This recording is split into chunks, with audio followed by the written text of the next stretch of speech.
Bismillahirrahmanirrahim. Assalamu alaikum, all the viewers.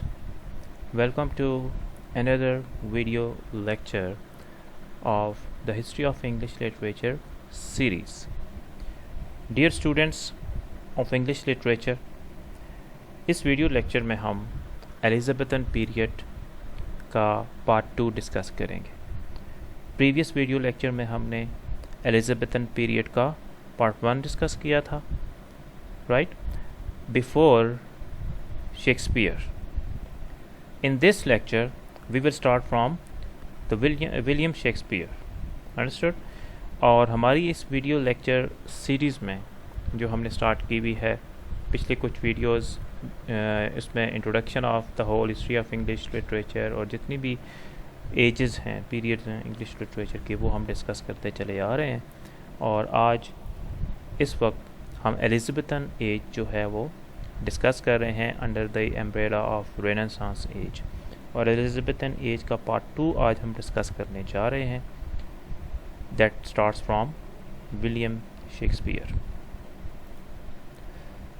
William Shakespeare, he was born in 1564 and he died in 1616.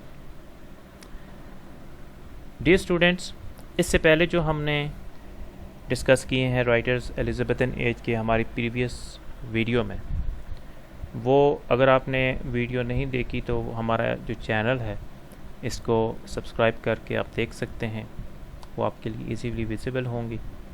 और आपकी इस जो video screen है उसके नीचे सब्सक्राइब का बटन होगा, ये इस तरह का, right.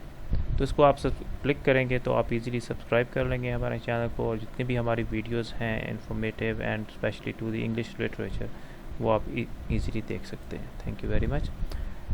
William Shakespeare, the greatest English dramatist, famous for the objective presentation of his deep knowledge about human psychology.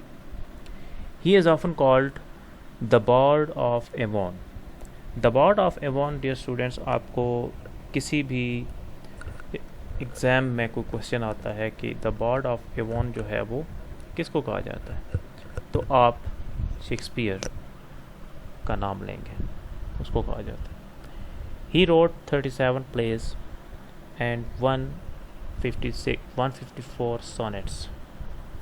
37 plays and 154 sonnets. Of the total 37 plays, he wrote the following 25 before the death of Queen Elizabeth I. जो Elizabethan as इसको इसलिए कहा जाता है कि queen Elizabeth का rule था England में, तो 25 प्लेस जो हैं वो शेक्सपियर ने क्वीन एलिज़ाबेथ की लाइफ में लिखे। ठीक है, वो कौन कौन से प्लेस हैं वो हम देखते हैं। हेनरी सिक्स का जो फर्स्ट पार्ट है वो उसने 1591 से 92 तक लिखा, एंड हेनरी सिक्स का सेकंड पार्ट भी 1591 से 92 तक लिखा, और थर्ड पार्ट भी 1591 से 92। ये जो 2 इयर्स का पीरियड है, इसमें हेनरी सिक्स जो है उसके 3 पार्ट्स विलियम शेक्सपियर ने लिखे। फिर Richard III, okay dear students, keep in mind कि हेनरी सिक्स जो है वो एक ब्रिटिश किंग था, ठीक है, उसके बारे में प्ले लिखा था शेक्सपियर ने। रिचर्ड III भी जो है वो एक किंग था इंग्लैंड का, उसके बारे में शेक्सपियर ने प्ले लिखा, and he wrote this play in 1593। The comedy of errors, the comedy of errors एक बहुत ही मशहूर प्ले है शेक्सपियर का, जो कि शेक्सपियर ने 1593 में लिखा। Titus Andronicus 1594, the taming of the shrew 1594। Dear students, आपने ये ईयर्स जो हैं वो बहुत गौर से सुनने हैं और इनको याद रखना है, क्योंकि आपके जो एग्ज़ाम्स होते हैं लेक्चरर एंड असिस्टेंट प्रोफेसर वगैरह के, पब्लिक सर्विस कमीशन के, उनमें डिफरेंट प्लेस के बारे में आता है कि ये किस ईयर में लिखा गया। Loves labour lost 1594, Romeo and Juliet, ये बहुत ही फेमस प्ले है इस पे मूवीज़ भी बन चुकी हैं। 1594 में लिखा ये भी इसने। A Midsummer Night's Dream 1595, The Two Gentlemen of Verona 1595, King John 1595, Richard II 1596, The Merchant of Venice। The merchant of Venice जो है वो बहुत ही एक फेमस प्रोमिनेंट प्ले है विलियम शेक्सपियर का, वो भी उसने 1596 में लिखा। हेनरी फोर के टू पार्ट्स हैं। फर्स्ट पार्ट जो है वो 1597 में विलियम शेक्सपियर ने लिखा और सेकंड पार्ट 1598 में। मच एड्यू अबाउट नथिंग, ये प्ले जो है वो 1598 में ये भी लिखा। हेनरी फाइव जो प्ले है वो 1599 में विलियम शेक्सपियर ने लिखा। Julius Caesar, a very famous play, बहुत ही जो है ना इसने कमाल का प्ले ये लिखा है जूलियस सीजर 1599 में। The merry wives of Windsor, ये प्ले विलियम शेक्सपियर ने 1600 में लिखा। एज यू लाइक इट, ये भी 1600 में लिखा। Hamlet, very very prominent play of William Shakespeare, इस पे भी मूवीज़ बन चुकी हैं। 1601 में लिखा विलियम शेक्सपियर ने। Twelfth night 1601, Troilus and Cressida 1602, all is well that ends well, ये भी बहुत मशहूर प्ले है विलियम शेक्सपियर का, 1602 में इसने लिखा। ठीक है, तो ये डियर स्टूडेंट्स कुछ इंपॉर्टेंट प्लेज हैं जिन जो विलियम शेक्सपियर ने जो क्वीन एलिज़ाबेथ थी उसकी लाइफ में लिखे। ठीक है, इन प्लेस के ऊपर इंडिविजुअली हम एक वीडियो लेक्चर बनाएंगे आपके लिए, जिसमें हर प्ले जो है वो उसकी प्रोमिनेंट एस्पेक्ट्स जो हैं वो डिस्कस किए जाएंगे। ठीक है, सो वेट फॉर दैट। अब हम कुछ और जो हैं वो एलिज़ाबेथन एज के जो राइटर्स हैं उनको डिस्कस करते हैं। थॉमस नैश जो है 1567 में उसकी बर्थ हुई और 1601 में डेथ हुई। He is also called a university wit जो हैं वो लास्ट लेक्चर में हमने डिस्कस किए थे कौन कौन है यूनिवर्सिटी विट और उनको क्यों यूनिवर्सिटी विट्स कहा जाता है। तो ये भी एक यूनिवर्सिटी विट था। ठीक है, उसकी डेफिनेशन यूनिवर्सिटी विट की आप हमारी प्रीवियस जो वीडियो है उसमें देख सकते हैं। दैट इज़ रियली इंपॉर्टेंट, उस बारे में क्वेश्चंस आते हैं। उसकी कंप्लीट जो डिस्क्रिप्शन है यूनिवर्सिटी विट्स जो थे, कुछ प्ले राइट्स थे, उनको क्यों कहा जाता है यूनिवर्सिटी विट्स, वो भी हमने एक्सप्लेन किया था, वो उसमें आप देख सकते हैं। द अनफॉर्चुनेट ट्रैवलर, ये एक इम्पॉर्टेंट वर्क है थॉमस नैश का, 1594 में उसने लिखा। इसके बाद ये स्टूडेंट्स आता है बेन जॉनसन एक मशहूर बहुत ही प्रोमिनेंट राइटर है इंग्लिश लिटरेचर का। Ben Jonson was born in 1573 and he died in 1637. A neoclassicist, though he wrote in the time when romantic mode of literature was prevalent. ये जो period था इसमें neo classicism जो है वो and हो चुकी थी, लेकिन बेन जॉनसन जो है वो नियो क्लासिस्ट था। ठीक है, और रोमांटिसिज्म जो है वो स्टार्ट होने वाली थी।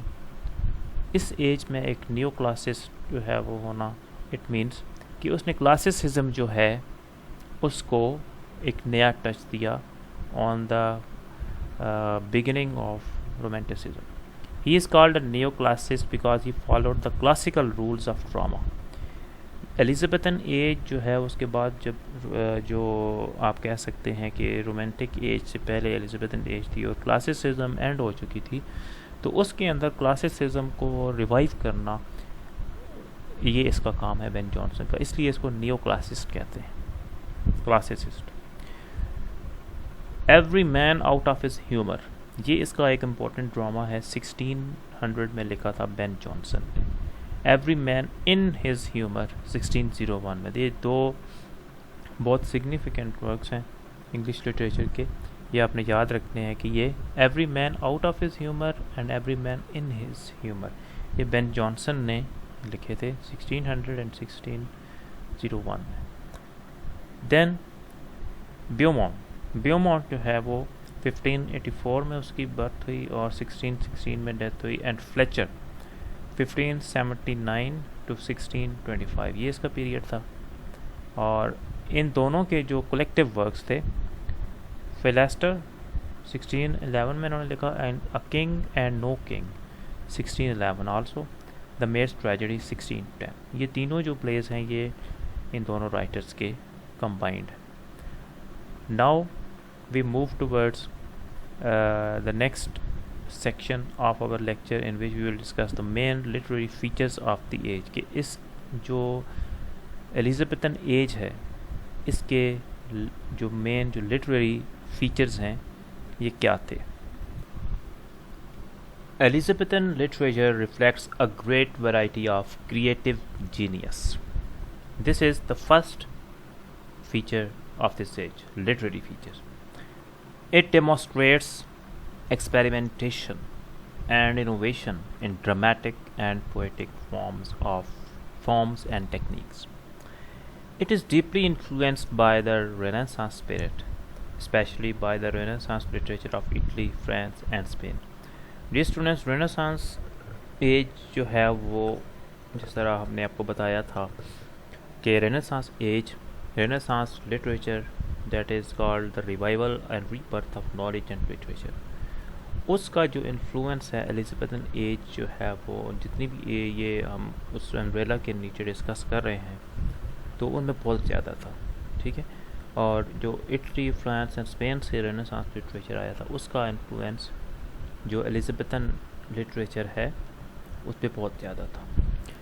इन style it exhibits romantic exuberance, okay. Romanticism के जो कुछ फीचर्स इसमें मौजूद थे उसका स्टाइल जो है वो इसमें हमें मिलते हैं। Its writers are all men not women from all classes of society. ये जो एलिजाबेथन एज है इसके जितने राइटर्स थे वो मेन थे, मेल थे, इनमें कोई विमेन जो है वो शामिल नहीं थी। ऑल दो एलिजाबेथन एज क्यों कहा जाता है उसको, वो क्वीन एलिजाबेथ की वजह से था, she was female, but writers जितने थे वो मेल थे।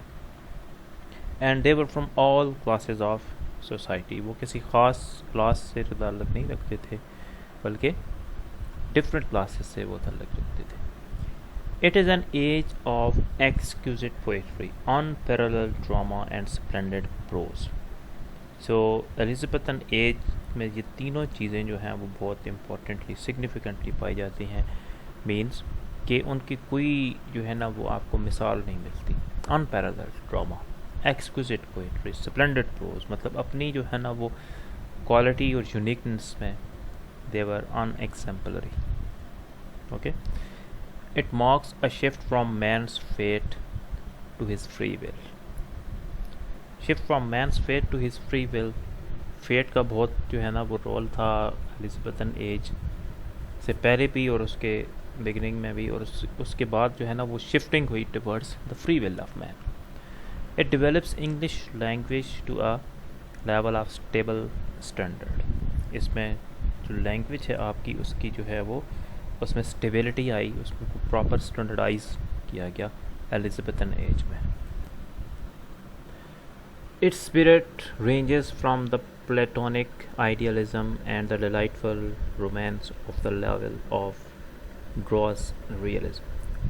प्लेटोनिक आइडियलिज्म, डियर स्टूडेंट्स, जो प्लेटो ने कुछ आइडियलिज्म इंट्रोड्यूस करवाई उसमें वो स्पिरिट्स जो हैं वो इसमें पाई जाती हैं and they move towards the romanticism, romantic और रियलिज्म की जानब ये जाते हैं। The literature of this age shows a quest for the remote, the wonderful and the beautiful. ये तीनों एस्पेक्ट्स हैं ये बहुत ज़्यादा उसमें पाए जाते हैं। उसमें एक्सप्लोरेशन होती है इन तीनों चीज़ों की, the remote, the wonderful and the beautiful. These are very important themes of Elizabethan literature. It reflects original romanticism that revived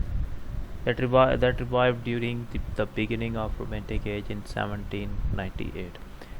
जो एक्चुअल रोमांटिक एज थी डियर स्टूडेंट वो 1798 में स्टार्ट हुई, और उसकी जो कुछ जो इम्पोर्टेंट फीचर्स हैं वो एलिजाबेथन एज में भी पाए जाते हैं। ठीक है, उसमें जो रोमांटिसिज्म की जो ओरिजिनलिटी है वो उसमें हमें नज़र आती है। It initiates literary criticism. Literary criticism dear students जो है वो आप अगर देखें उसका बैकग्राउंड तो वो एलिजाबेथन एज में स्टार्ट हुआ। उसमें जिस तरह लास्ट लेक्चर में हमने कुछ डिस्कस किए थे लाइक सर फिलिप सिडनी वगैरह, तो वो आप देखते हैं कि रोमांटिसिज्म जो है वो लिटरेरी क्रिटिसिज्म उस वक्त स्टार्ट हुई थी एलिजाबेथन एज में। अंडरस्टूड। तो ये डियर स्टूडेंट्स कुछ इंपॉर्टेंट फीचर्स हैं एलिजाबेथन एज के, और जो हमने प्रोमिनेंट फिगर्स डिस्कस किए इस लेक्चर में और प्रीवियस लेक्चर में जो राइटर्स हैं इंपॉर्टेंट एलिजाबेथन एज के। ठीक है, इनको आपने अच्छी तरह प्रिपेयर करना है, और जो हमारी नेक्स्ट वीडियो होगी उसमें आपने जैकोबियन एज से स्टार्ट करेंगे। ठीक है, और ये सारी जो इम्पोर्टेंट इंफॉर्मेशंस हैं इनको रिवाइज़ करने का मकसद ये होता है कि आपके लिए ये हेल्पफुल हों, आपके माइंड में अच्छी तरह ये बैठ जाएँ for your exams. Otherwise books वगैरह में काफ़ी आपको ये चीज़ें मिल जाती हैं, but when you watch a lecture तो ये उसको आप जो है वो आपको ज़्यादा इम्पेक्ट करती हैं as compared to the reading of the pages. Understood. So you have to prepare all this for your exams, and you must reflect the whole knowledge in your studies.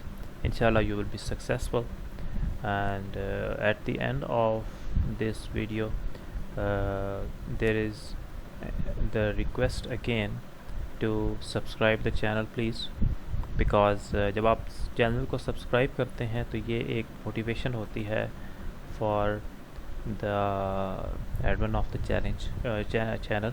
ठीक है, और इससे ये है कि आपको ये बेनिफिट होता है कि इस चैनल से जितनी भी इम्पोर्टेंट वीडियोस होती हैं आपसे रिलेटेड वो आपके लिए इजी विजिबल होती हैं, और आपका भी इसमें बहुत जो है वो बेनिफिट होता है। So thank you very much.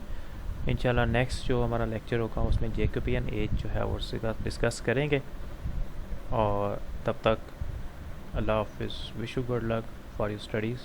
Thank you very much.